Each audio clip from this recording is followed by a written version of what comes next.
Good morning friends, RD nursing career point की online YouTube classes में आप सभी दोस्तों का एक बार फिर से बहुत बहुत मोस्ट वेलकम है। तो डियर फ्रेंड्स, हम यहां से कंटिन्यू क्लासेज को आगे बढ़ा रहे थे। जो सर्जिकल पेशेंट है उसकी किस तरीके से हमें देखभाल करते हैं, उसके अंदर हमने प्रीवियस क्लास के अंदर प्री ऑपरेटिव और इंट्रा ऑपरेटिव क्लास को कंप्लीट कर लिया था। आज हम डिस्कस करने वाले हैं पोस्ट ऑपरेटिव केयर, यानी कि किसी पेशेंट की सर्जरी हो जाती है, ऑपरेशन हो जाता है, तो उसके बाद भी पेशेंट की हम किस तरीके से देखभाल करते हैं ताकि जल्दी से जल्दी वो पेशेंट रिकवर होकर उसको हम डिस्चार्ज कर सके, वापस घर जा सके। तो इसका मतलब सबसे पहले कहां से कहां तक होगा, इनकी पोस्ट ऑपरेटिव केयर कहां से शुरू होती है और कहां तक खत्म होगी। तो जैसे ही पेशेंट की आफ्टर सर्जरी जैसे पेशेंट की सर्जरी हो जाती है और till the discharge of patient from hospital, ठीक है। मतलब कि पेशेंट का जैसे ही सर्जरी यहां से कंप्लीट हो जाएगी उसके बाद जब तक पेशेंट हॉस्पिटल के अंदर रहेगा, यानी कि डिस्चार्ज होने तक जो केयर प्रोवाइड की जाती है उसी को हम क्या बोलते हैं, पोस्ट ऑपरेटिव केयर बोलते हैं, ठीक है। इसके अंदर जैसे ही किसी भी मरीज की सर्जरी कंप्लीट हो जाती है उसके बाद में उसको हम रिकवरी रूम के अंदर शिफ्ट कर देते हैं, ठीक है, जो कि हमने प्रीवियस क्लास के अंदर डिस्कस किया।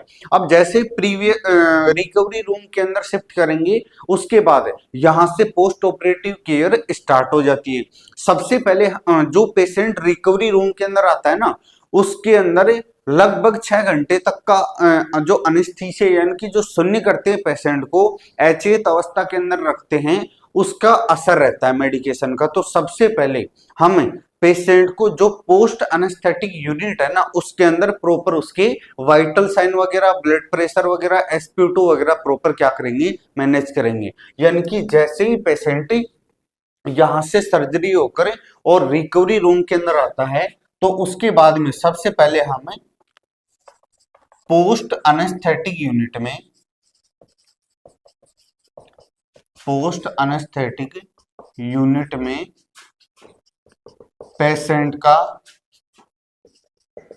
वाइटल साइन जैसे बीपी, पल्स और SpO2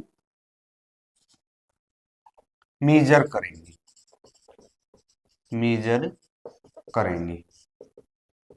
क्लियर है। इसके अलावा ये देखेंगे कि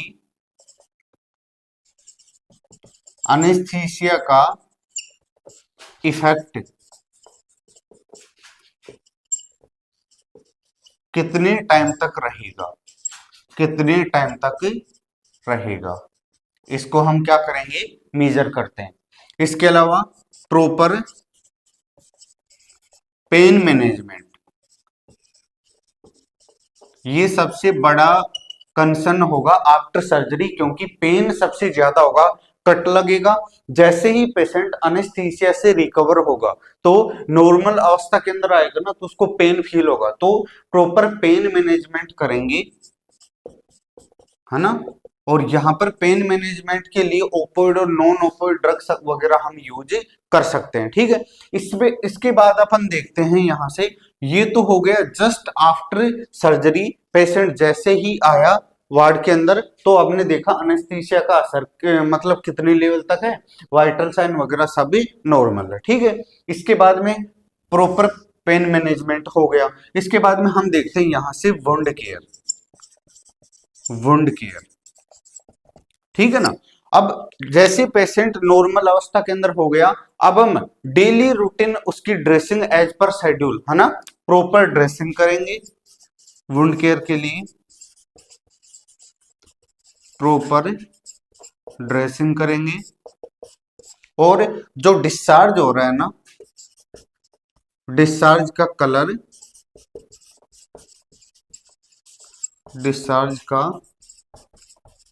कलर, अमाउंट को चेक करेंगे। ठीक है ना। तो याद रखिएगा यहां से हमने देखा कि एक तो प्रॉपर ड्रेसिंग होगी, दूसरा डिस्चार्ज का कलर, अमाउंट, या फिर इन्फेक्शन का कोई साइन है तो उसको अपन क्या करेंगे, चेक करेंगे। ठीक है ना। अगर ज्यादा रेडनेस अगर कंटिन्यू आ रहा है, इसका मतलब अंदर वुंड के अंदर क्या हो रहा है, कंटिन्यू ब्लीडिंग हो रही है, यानी कि कोई आर्टरी या फिर जो ब्लड वेसल है वो रप्चर होगी। ठीक है।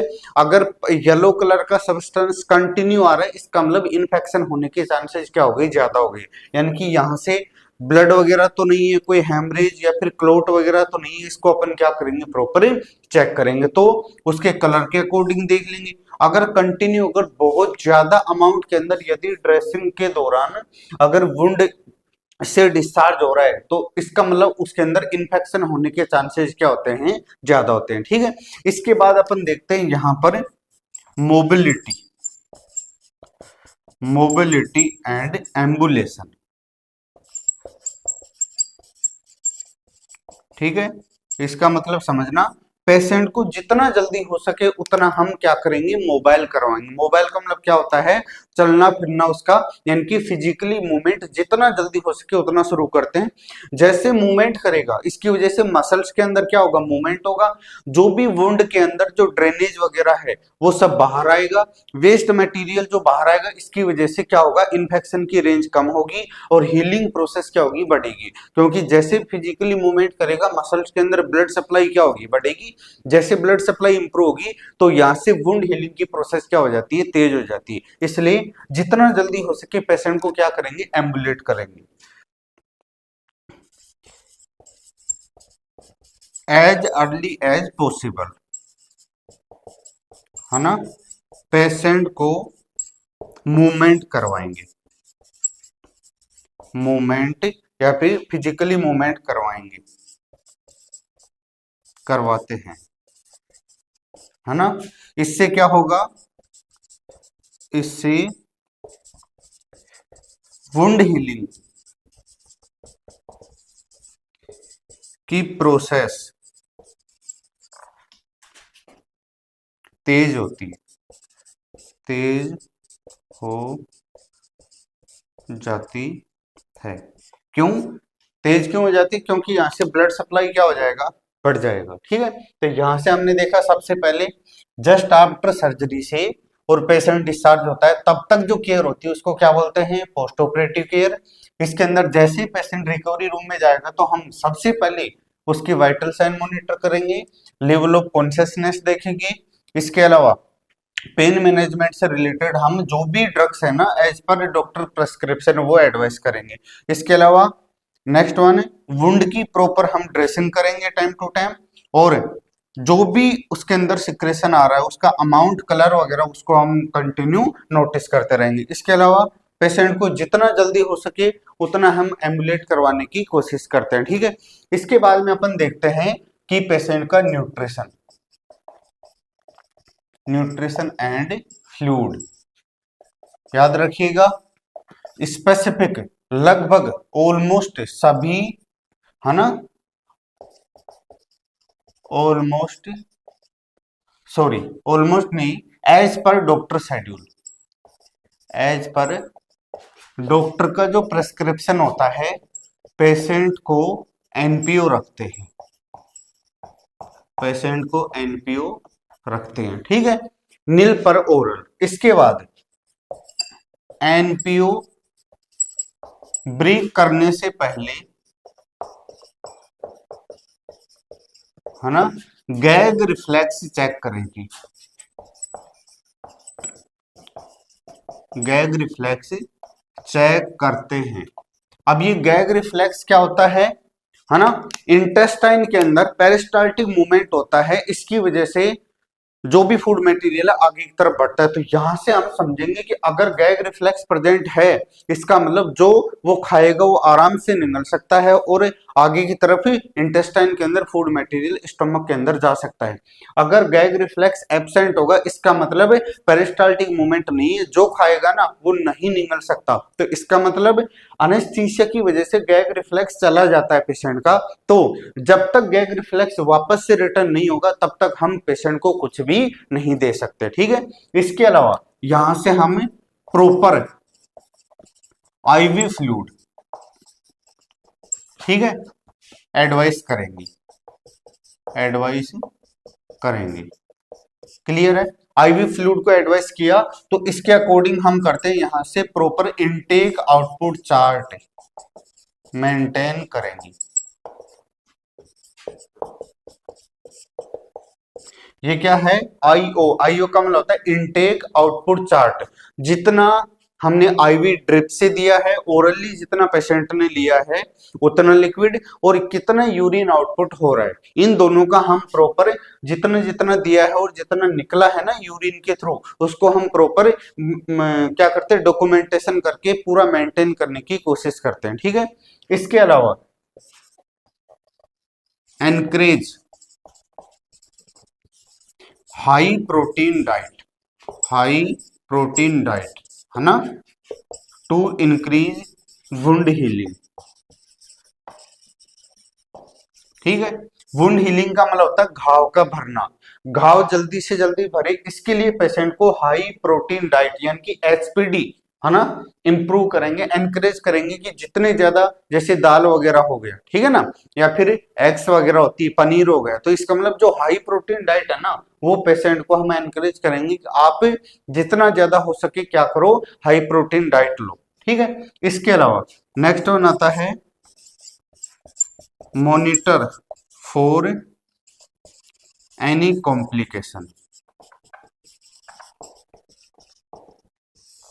ठीक है, कोई भी कॉम्प्लिकेशन ना हो, इससे रिलेटेड हम प्रॉपर मॉनिटरिंग करेंगे। यानी कि क्या मॉनिटरिंग, कोई भी कॉम्प्लिकेशन को असेस करने के लिए सबसे सिंपल टूल है वाइटल साइन को कंटिन्यू मॉनिटर करते रहो। इसके अलावा पोस्ट ऑपरेटिव में और क्या हो सकता है, कोई ड्रग का एडवर्स इफेक्ट ना हो, नेक्स्ट वन ब्लीडिंग के चांसेस ना हो, नेक्स्ट वन वुंड से कोई भी इंफेक्शन के साइन अपने को ना देखने को मिले। एक तो वुंड से, दूसरा ब्लीडिंग या हेमरेज ना हो, तीसरा कोई मेडिकेशन का एडवर्स रिएक्शन ना हो, और प्रॉपर वाइटल साइन मॉनिटरिंग। अगर ये चार चीजें फॉलो करेंगे तो ऑटोमेटिक यहाँ पर जो कॉम्प्लिकेशन है ना उसको हम आइडेंटिफाई आसानी से कर सकते हैं। तो इसका मतलब यहाँ से क्या करेंगे, एक तो हो गया वाइटल साइन को मॉनिटर करेंगे,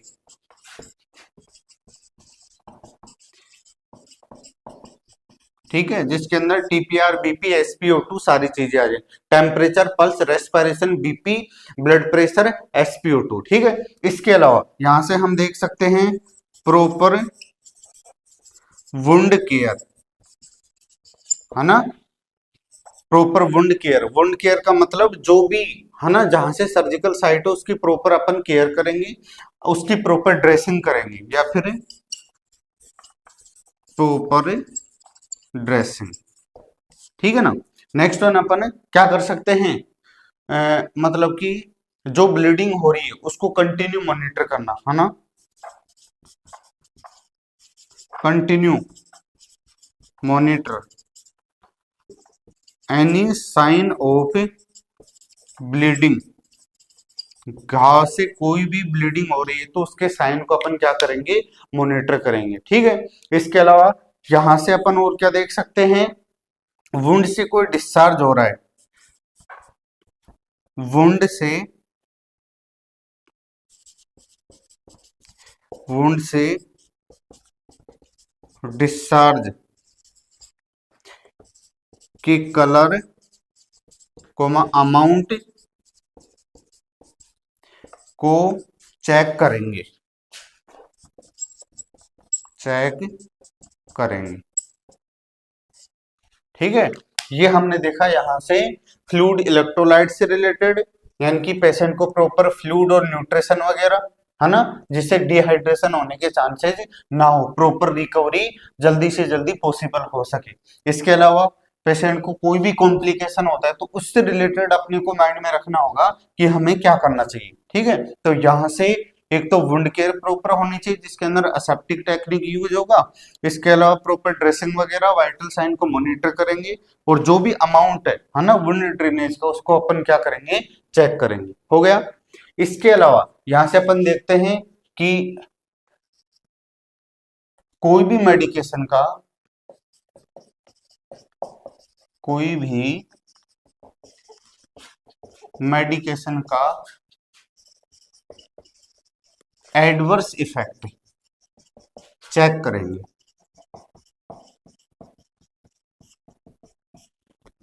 ठीक है ना, ये हमने देखा यहाँ पर कि कोई कॉम्प्लिकेशन वगैरह हो रहा है उससे रिलेटेड। नेक्स्ट वन, इन्फेक्शन के साइन यानी कि लक्षण को चेक करेंगे। जैसे एग्जांपल, रेडनेस, स्वेलिंग। रेडनेस का मतलब बिल्कुल एकदम वो जो ऑपरेटिव साइट है वो बिल्कुल लाल हो जाती है। स्वेलिंग का मतलब वहां पर सूजन आ जाएगी। या फिर टेंडरनेस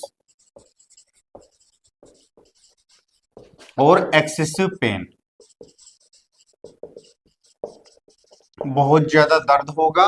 टेंडरनेस का मतलब क्या होता है, ऑपरेटिव साइट जहां पर ऑपरेशन हुआ ना वहां पर बहुत ज्यादा स्वेलिंग होगी और सूजन बहुत ज्यादा एकदम रेडनेस होगी और स्वेलिंग होगी। जैसे ही हम वहां पर थोड़ा सा भी अगर प्रेस करते हैं तो बहुत ज्यादा सीवियर पेन होता है। उस कंडीशन को हम क्या बोलते हैं यहाँ पर, टेंडरनेस, यानी कि वहां की जो मसल्स है ना बहुत ज्यादा स्ट्रेच हो जाती है, तो थोड़ा सा भी मूवमेंट होगा बहुत ज्यादा सीवियर पेन होगा, उसको अपन क्या बोलते हैं यहाँ पर, टेंडर। अगर ऐसा कोई साइन यदि देखने को मिलता है ना तो हम उसको कंटिन्यू क्या करेंगे, चेक करेंगे। और अगर इन्फेक्शन है तो हमें स्टाइल टेक्निक से उस वुंड को क्या करना पड़ेगा, क्लीन करना पड़ेगा। ठीक है, इसके बाद में अपन देखते हैं यहां से फॉलो अप केयर।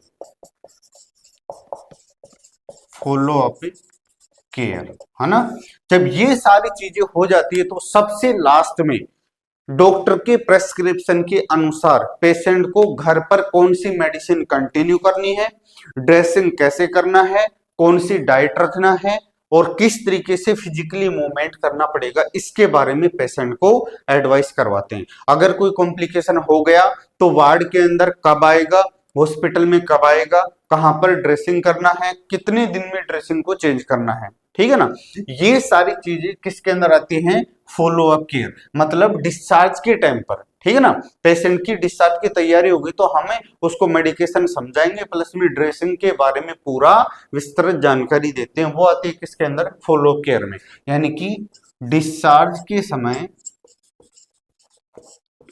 पेशेंट को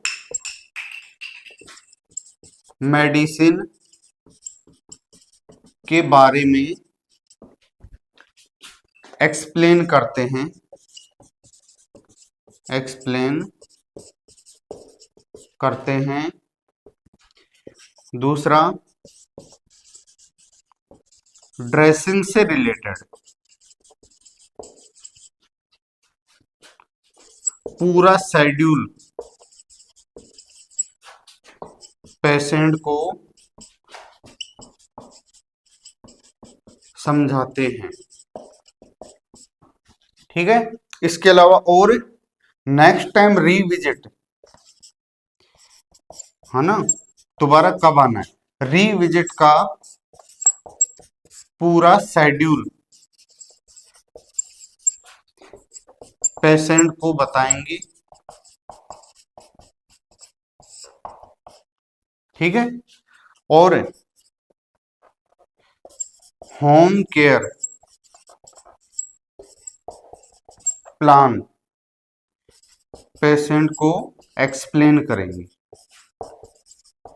एक्सप्लेन करेंगे। होम केयर प्लान का मतलब क्या है कि घर पर पेशेंट को किस तरीके से केयर करना है इसके बारे में एक्सप्लेन करना, और दूसरी बात कब आना है इस शेड्यूल के बारे में बताना, कैसे ड्रेसिंग होगी, किस तरीके से मेडिकेशन लिया जाएगा, इसके बारे में पूरा का पूरा एक्सप्लेन किया जाता है। तो हमने यहां से देखो most of post operative care के अंदर कौन कौन से एलिमेंट्स इंक्लूड होते हैं। इसके अंदर सबसे पहले अपन देखते हैं कि अनेस्थीसिया से रिलेटेड जैसे ही पेशेंट हॉस्पिटल के अंदर आता है तो हॉस्पिटल में जैसे पेशेंट ऑपरेशन थिएटर से रिकवरी रूम के अंदर आता है सबसे पहले अनेस्थीसिया का इफेक्ट होता है। तो सबसे पहले पेशेंट के लेवल ऑफ कॉन्शियसनेस को चेक किया, उसके वाइटल साइन को मॉनिटर किया और फिर उसके बाद में धीरे धीरे उसको पेन फील होने लग जाता तो पेन मैनेजमेंट ओपिड और नॉन ओपिड ड्रग्स या फिर मेडिकेशन के द्वारा कंटिन्यू करेंगे। ठीक है, इसके बाद में आता है वुंड केयर। वुंड केयर का मतलब क्या हो गया कि प्रॉपर असेप्टिक टेक्निक यूज करते हुए अपन उसकी ड्रेसिंग करेंगे। ठीक है, जो भी उसके कलर वगैरह है ना कि मतलब रेडनेस वगैरह तो नहीं है, अमाउंट कितना है डिस्चार्ज का, ठीक है ना, या फिर अमाउंट का जो कलर है डिस्चार्ज का कलर वो कैसा होगा, उसके अनुसार हम रेडनेस, स्वेलिंग वगैरह, टेंडरनेस, ये सारे साइन ऑफ इन्फेक्शन अपन देख सकते हैं। ठीक है, इसके बाद में अपन देखते हैं कि पेशेंट को मूवमेंट कैसे करवाना है। अकॉर्डिंग टू सर्जरी हम पेशेंट को जल्दी से जल्दी मूवमेंट करवाएंगे ताकि वुंड हीलिंग की प्रोसेस क्या हो जाएगी, बढ़ जाएगी। इसके अलावा प्रॉपर वाइटल साइन मॉनिटर करते रहेंगे, पेशेंट को साइकोलॉजिकल सपोर्ट देंगे जिससे उसके माइंड में कोई भी डाउट होगा वो दूर हो जाएगा। फ्लूइड और nutrition, high protein diet plus में intake output charting proper maintain करके रखेंगे जिससे पेशेंट के अंदर डिहाइड्रेशन होने के चांसेस ना हो। कोई भी एडवर्स इफेक्ट होता है मेडिकेशन से रिलेटेड, कोई ब्लीडिंग का साइन है या फिर कोई और कॉम्प्लिकेशन होने के चांसेस हैं तो उसको अपन कंटिन्यू चेक करते रहेंगे। प्रॉपर जो ड्रेनेज जो हो रहा है ना, वुंड से जो ड्रेन निकल रहा है उसकी अपन कंसिस्टेंसी, अमाउंट, कलर को अपन चेक करेंगे, प्रॉपर ड्रेसिंग मेंटेन करेंगे। इसके अलावा जैसे पेशेंट डिस्चार्ज होता है तो डिस्चार्ज होते टाइम पेशेंट की जो भी डाउट है उनको क्लियर करना, मेडिकेशन के बारे में समझाना, ड्रेसिंग के बारे में समझाना और अगली बार कब आना है उस शेड्यूल के बारे में पूरा एक्सप्लेन करना। इसके बारे में पूरा जब एक्सप्लेन किया जाता है तो पेशेंट सेटिस्फैक्ट्री होकर अपने घर जाने की स्थिति में हो जाता है तो उसके बाद में हम पेशेंट की क्या कर देते हैं, छुट्टी कर देते हैं। तो आई होप ये वीडियो आपको बहुत अच्छे से समझ में आई होगी। यहां से हमने प्री ऑपरेटिव, इंट्रा ऑपरेटिव और पोस्ट ऑपरेटिव केयर कंप्लीट किए हैं। बहुत ही जल्दी एक नई वीडियो के साथ फिर से मिलेंगे, तब तक अपनी स्टडी को कंटिन्यू मेंटेन करिएगा। धन्यवाद।